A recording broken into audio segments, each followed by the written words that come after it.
The phone rang once. Sharp, cold, wrong. And in that single sound, Maya Alvarez felt her entire life tilt. Her mother was dying upstairs, yet the voice on the line said 6 words that froze her blood. "I can save her, if you agree." Maya Alvarez pressed the phone so hard into her ear that the plastic creaked. The corridor lights buzzed, and the antiseptic smell clung to her clothes. Behind the frosted glass, her mother lay still and fragile, tubes and monitors keeping time with a body that had grown so thin. For 7 sleepless nights, Maya had ridden the same tidal wave of hope and dread. Calls to clinics, pleading messages to distant cousins, invoices piled like tiny cliff faces. When the voice on the other end introduced himself as Mr. Grant, an attorney, and said a wealthy client wished to help, her first reaction was suspicion. Her second was a tidal surge of improbable relief. "Mr. Rowan has asked me to reach out," the man said, precise as a metronome. "He would like to propose a solution. It's unconventional, perhaps, but it would cover your mother's immediate needs." The word solution had the weight of a promise. Maya glanced at the glass and saw her mother's jaw moving in a slow, dreamlike rhythm. Her chest tightened. "What kind of solution?" she asked, though she already had a sense of the answer bristling at the edge of every fairy tale bargain she'd ever heard. "Marriage," Mr. Grant said calmly.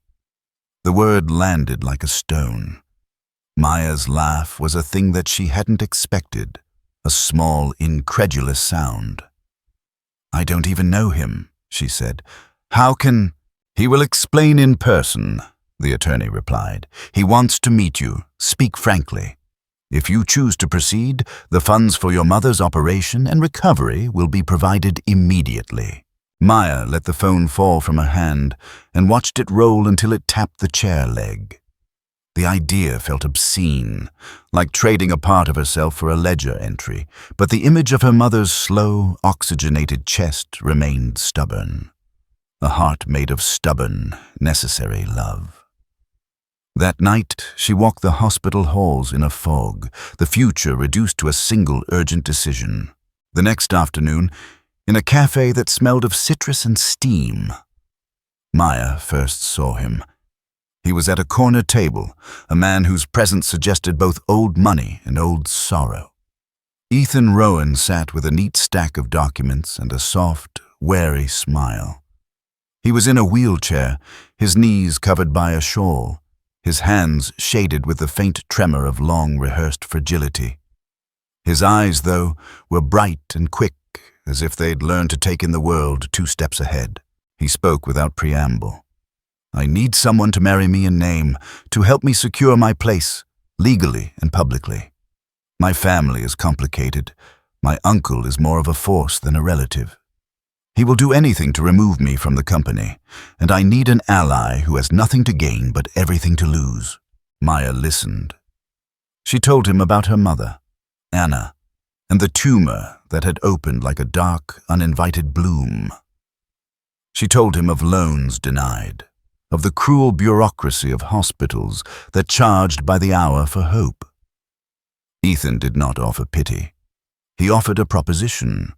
Protection for Anna, resources for recovery, a temporary arrangement that would be legally straightforward and publicly respectable. He promised freedom to leave should Maya feel endangered or deceived. The words felt sharp and practical. "Why me?" Maya asked. "Why take that risk on someone you've never met?" "Because you have need and no network," Ethan said simply, "and because you will not be swallowed by my world.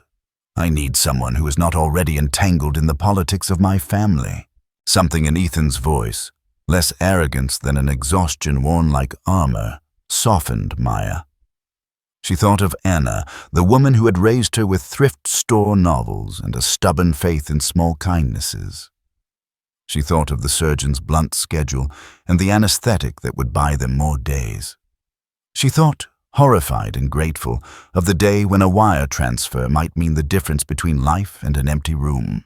Maya asked for a contract. Ethan produced a neat folder, and they read the cold, clean language together. Terms, time frames, clauses that promised safety, a stipulation for immediate funding, and a provision that let either party withdraw without penalty. The cynicism of the document made her laugh once. It was the laugh of someone who had learned the shape of desperation. She signed. The next morning, the hospital called to say the funds had arrived. Anna's surgery took the full day. Maya sat on a thin cot and watched time slow in speed. And then a tired surgeon stepped out with a smile that was almost shameful in its simplicity. She did well. Maya's knees gave out, and she sobbed, a tidal release that felt both wrong and holy. By the time the mattress imprint cooled on her skin, her entire life had tilted and a new axis had been set in motion. Ethan's mansion, when she arrived 2 days later, was the kind of place that seemed designed to make quiet people feel both small and seen. Marble floors reflected her thin cardigan. A housekeeper with a crisp bun welcomed her with an automatic politeness that she realized had all the rhythm of a practiced performance. Ethan met her in a drawing room that smelled faintly of old leather and citrus. Up close, he was more real. The scar at his temple, the way his smile rarely reached the topmost corners of his eyes. "Your mother?" he asked immediately, with the kind of focus that made Maya want to tell him everything and nothing. "She's stable," Maya said, and then because the relief was too big to hold, "She's alive." Ethan's face softened in a way that carved a little of the show away. "Good," he said. "You should be able to visit often. I've arranged for a private care when she leaves the hospital." The terms were clear. Maya would maintain the public appearance of marriage at certain private events, keep respectful distance from family business matters, and in return, she would be given a modest suite above the stables and unfettered access to medical support for Anna. Ethan asked nothing more invasive than a willingness to play a role. That evening, alone, Maya sat in a small room that had been made to feel like home by someone else, and she found herself both guilty and relieved in equal measures. She had crossed a line she'd never imagined crossing, but the hospital's distant beeping and her mother's oxygenated breath were proof that the line had been a bridge. She found, in the quiet, that she did not hate Ethan. She did not even dislike him. He had been wounded in a way the world agreed you could pity, and he had extended a hand that could have been a trap or a lifeline. When she fell asleep, somewhere between shame and gratitude, she dreamt of contracts turning into gardens, of Anna walking through roses, and woke with the promise that she had to keep, a promise that felt both fragile and irrevocable. Maya's life at the Rowan estate settled into a rhythm that ate at her former simplicity the way ivy gnaws at old stone. Slowly, insistently. Days were divided between visits to Anna, guided now by a nurse with an efficient kindness, and afternoons spent learning the etiquette of wealth. Ethan's world was as regimented as a clock. Meetings, legal briefings, therapy sessions in a gym that smelled of rubber and sage.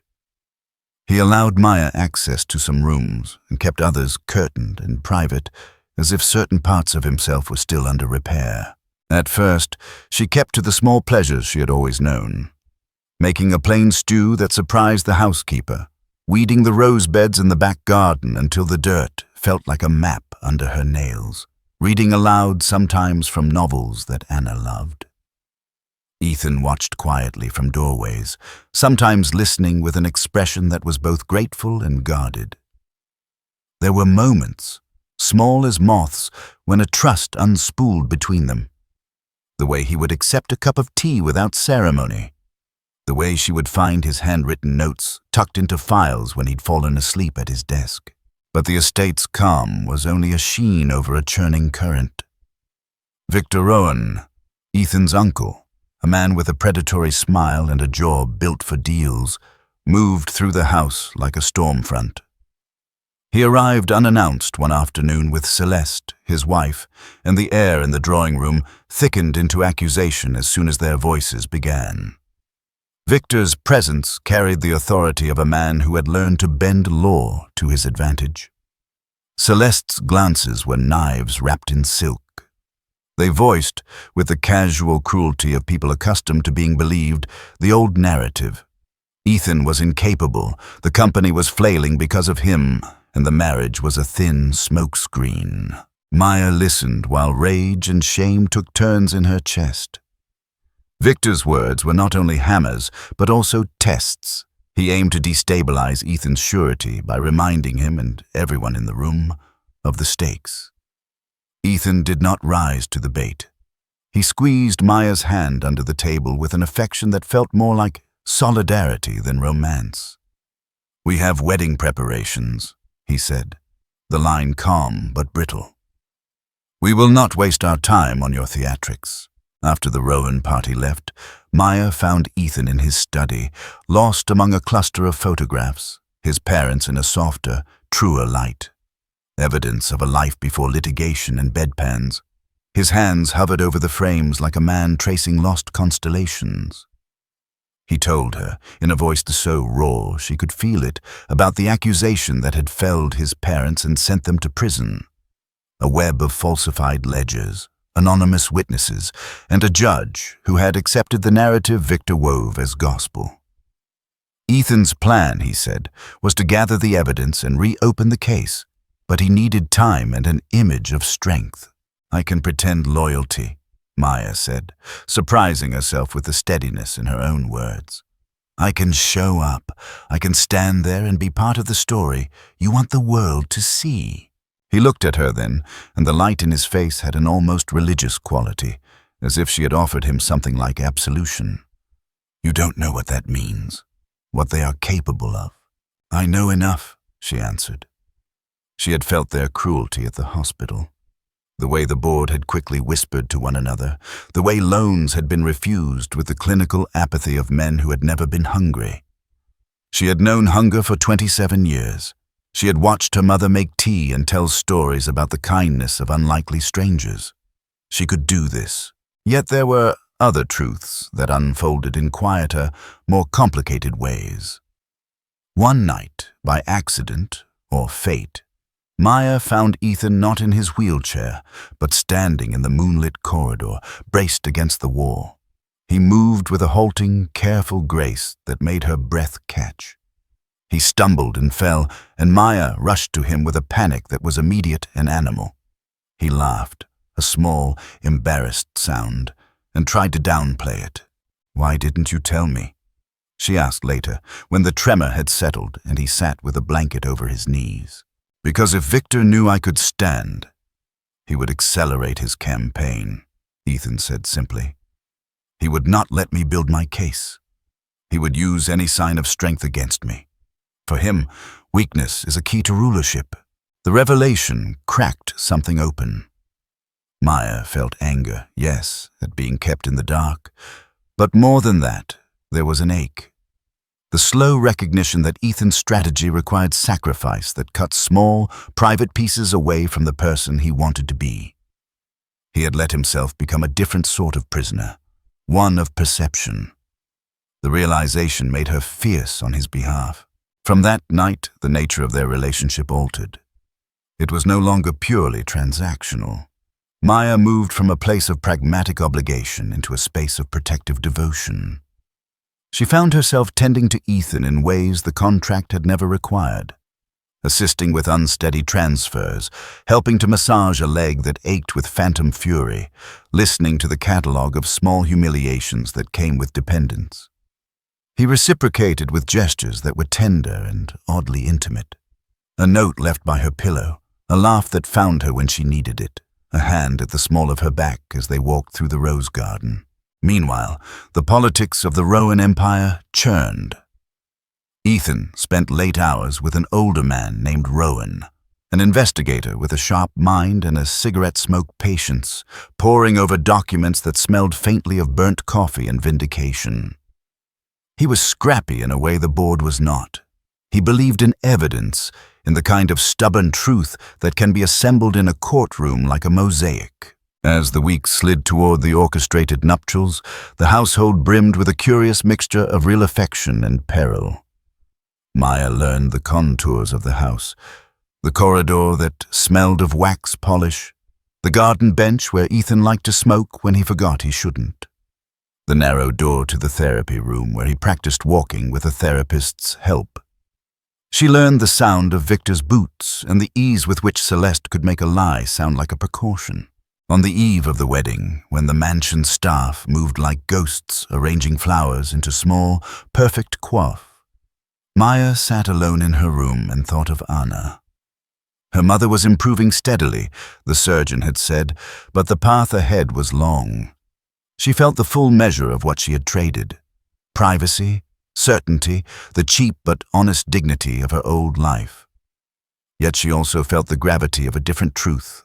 What she had gained was not only currency, but a strange, luminous partnership in the face of an adversary who had taught Ethan to hide strength like a jewel. She slid the contract into a drawer, as if it were both a talisman and a trap, and for the first time since the day she signed, she felt that something real might have been stitched into the fabric of an arrangement that began as pure necessity. The house settled around her like a vast old animal, and she fell asleep to the soft, distant sound of preparations being made for an event that would test everything they had both promised to protect.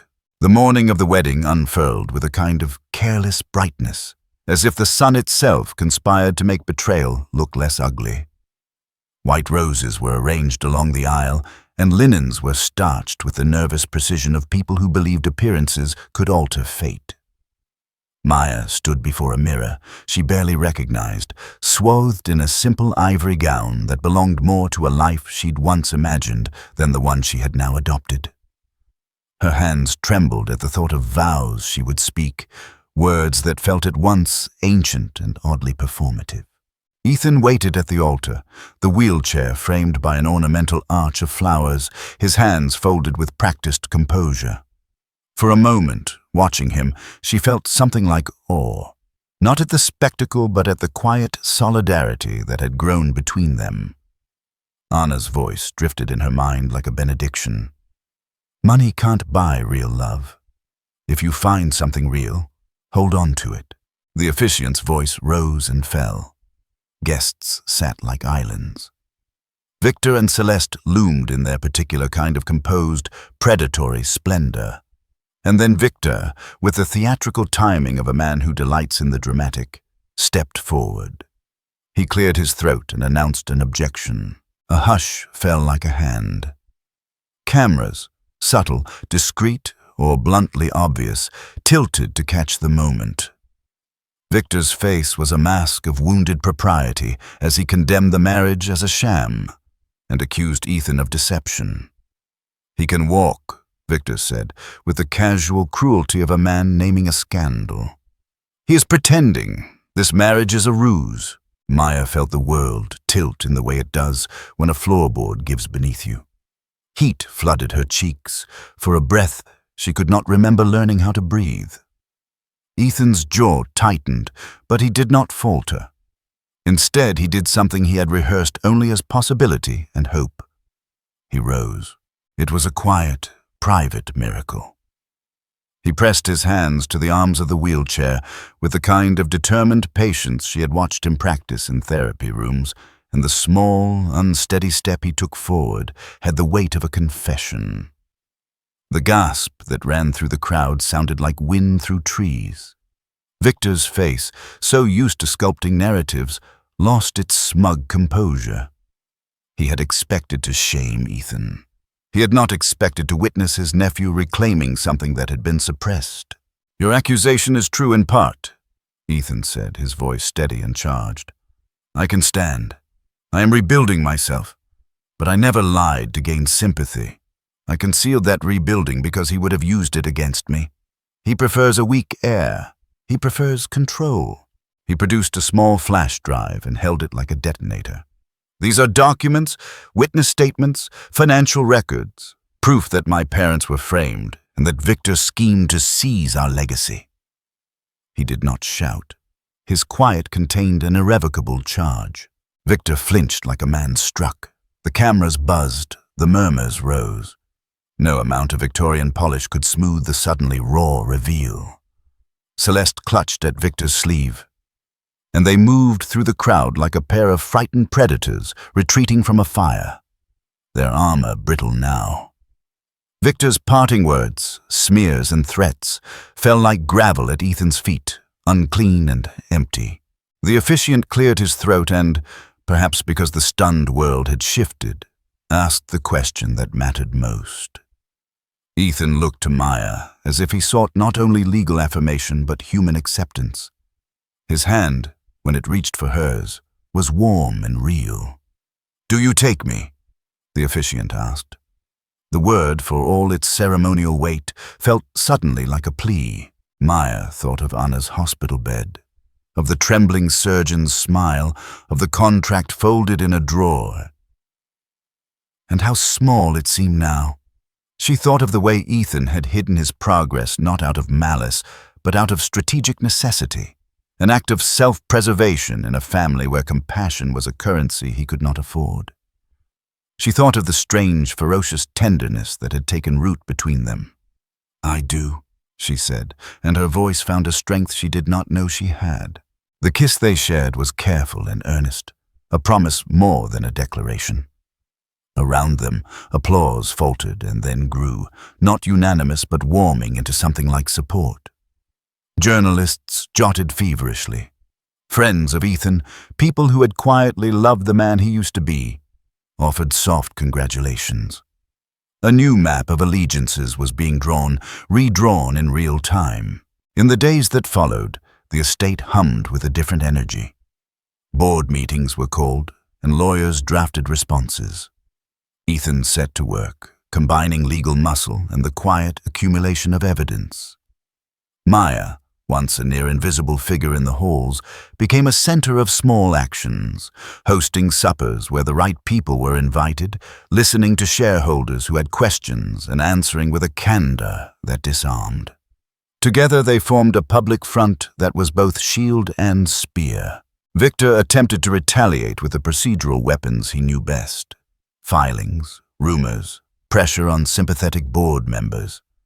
But where he expected weakness, he found a fortified couple who had learned to rely on each other's strengths. Maya's presence softened hearts and sharpened resolve in ways Victor had not anticipated. Ethan's willingness to reveal small, honest pieces of himself made his case less about pity and more about principle. Yet the battle was not public alone. There were smaller warfares, anonymous threats, late-night calls with the silence of intimidation, an envelope full of unnamed dirt on people they both cared about. Together, Ethan and Maya faced them. She learned to sit by his side when the wounds of the past were discussed. He learned painfully to ask for help and accept it. In private, between strategy and therapy, they mapped out a future neither of them could have foretold, when a desperate phone call had first changed the shape of their lives. And in the quiet, the spaces between court filings and garden walks, something tender continued to grow. It was not the fever of passion that novels so often adore.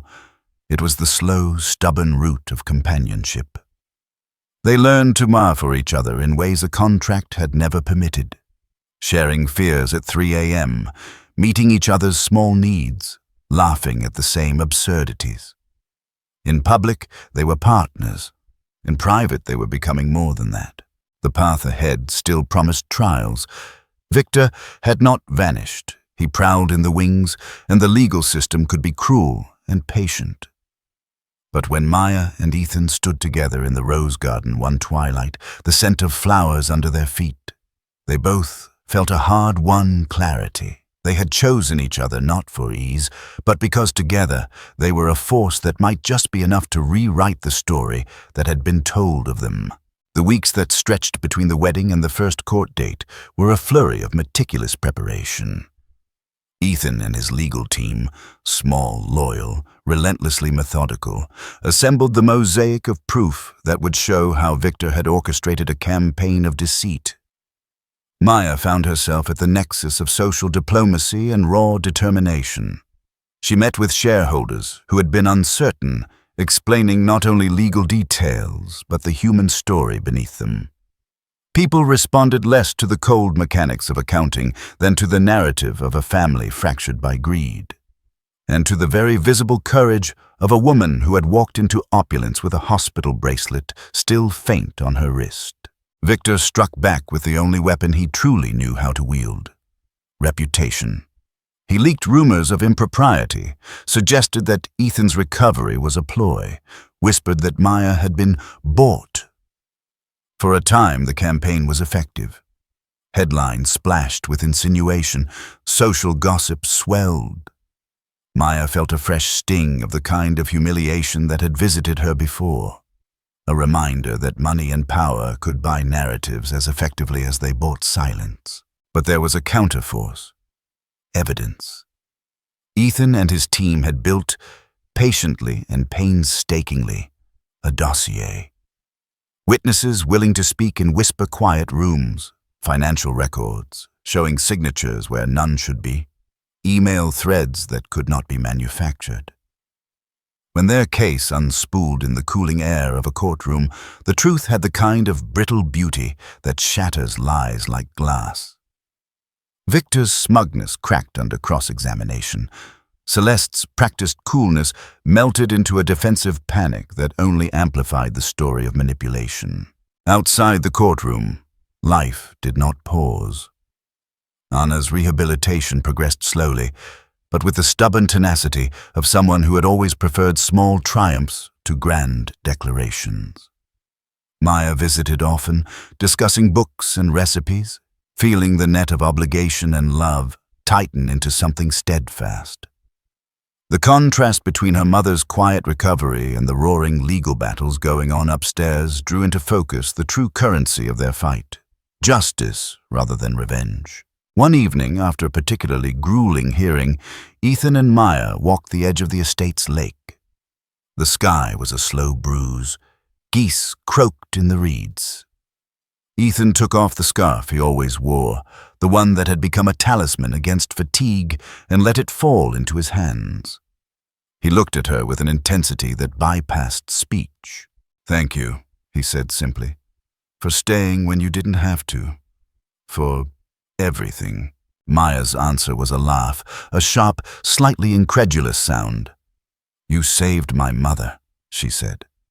"I'm not sure it feels like a debt. It feels like a..." She searched for a word. "A bridge." He smiled then, and it was less the practiced politeness the world knew, and more the kind of light that arises when someone feels seen. "A bridge," he echoed. "Then let us keep building." The legal battle wound down with a mixture of triumph and the ragged edges of unresolved hurt. Evidence sufficed to reopen aspects of Ethan's parents' case. Victor, cornered in ways he had long avoided, found acquittal of his most vicious allegations slow and uncomfortable. He retreated from public life, wounded but not wholly vanquished, a man who would survive to fight again in different arenas. This partial victory, while not full restitution, felt like a doorway ajar. After the final hearing of that season, as the winter light turned brittle and civility returned to the halls of the Rowan estate, Ethan and Maya hosted a small supper. It was not a celebration so much as an acknowledgement of wounds healed, of battles fought, and of a future that still needed work. Their guests were an odd, warm mixture: investigators who had risked integrity, shareholders who had re-evaluated allegiance, and a few family members who had chosen conscience over convenience. Anna was there, a little paler but sovereign in a way that a healed person often is. She wore a scarf Maya recognized from the hospital, as if she had spun the cloth of pain into something tender. When the meal ended and plates were cleared, the house settled into a contented quiet. Ethan and Maya stepped into the garden, the map of stars above them mercifully indifferent to human affairs. "I used to think love was a simple thing," Ethan said, voice low. "A novel trope, like hearth and home and a tidy ending." Maya leaned into him, the warmth of his arm a gentle, real thing. "Love has been messy for me," she said, "full of hospital bills and last-minute phone calls. But it's also been about people standing by one another." He turned to look at her, a look that held both question and confession. "Do you regret it, signing that contract?" walking into this world. Maya considered the hospital corridor, the paper gown, Anna's small victorious smile when the surgeon had spoken, and the quiet, painstaking days that followed. She thought of Victor's sneer and of Celeste's coldness and of Ethan's slow, steady recovery. "No," she said finally. "I don't regret it. I regret some things, how afraid I was, how often I felt small, but I don't regret choosing to protect my mother and choosing to stand with you." He pressed his forehead to hers, a small, humble gesture. "Then let us keep standing." They did. The months that followed were not a straight march toward perfection, but a careful rebuilding. Ethan continued therapy, learning to trust his body as the Lowerian terrain of the world shifted beneath him. Maya found a role that suited her, not as a silent accessory to power, but as an active, compassionate participant in the life they created together. Anna's laughter, once rare, began to fill corners of the house like sunlight. And sometime, in the quiet thickness of a late spring evening, when roses had returned to their full, extravagant arrogance, Ethan and Maya walked the garden path hand in hand. They had not been promised an easy life, nor even a life free of conflict. But they had discovered something better, a partnership born of necessity and hardened by choice into something that could hold. In the end, the bargain at the hospital gate had become less about transactions and more about the alchemy of human beings who chose one another over and over against the small cruelties and large injustices the world offered. They had transformed desperation into purpose, and in doing so had found a strange, luminous thing, a shared future worth protecting.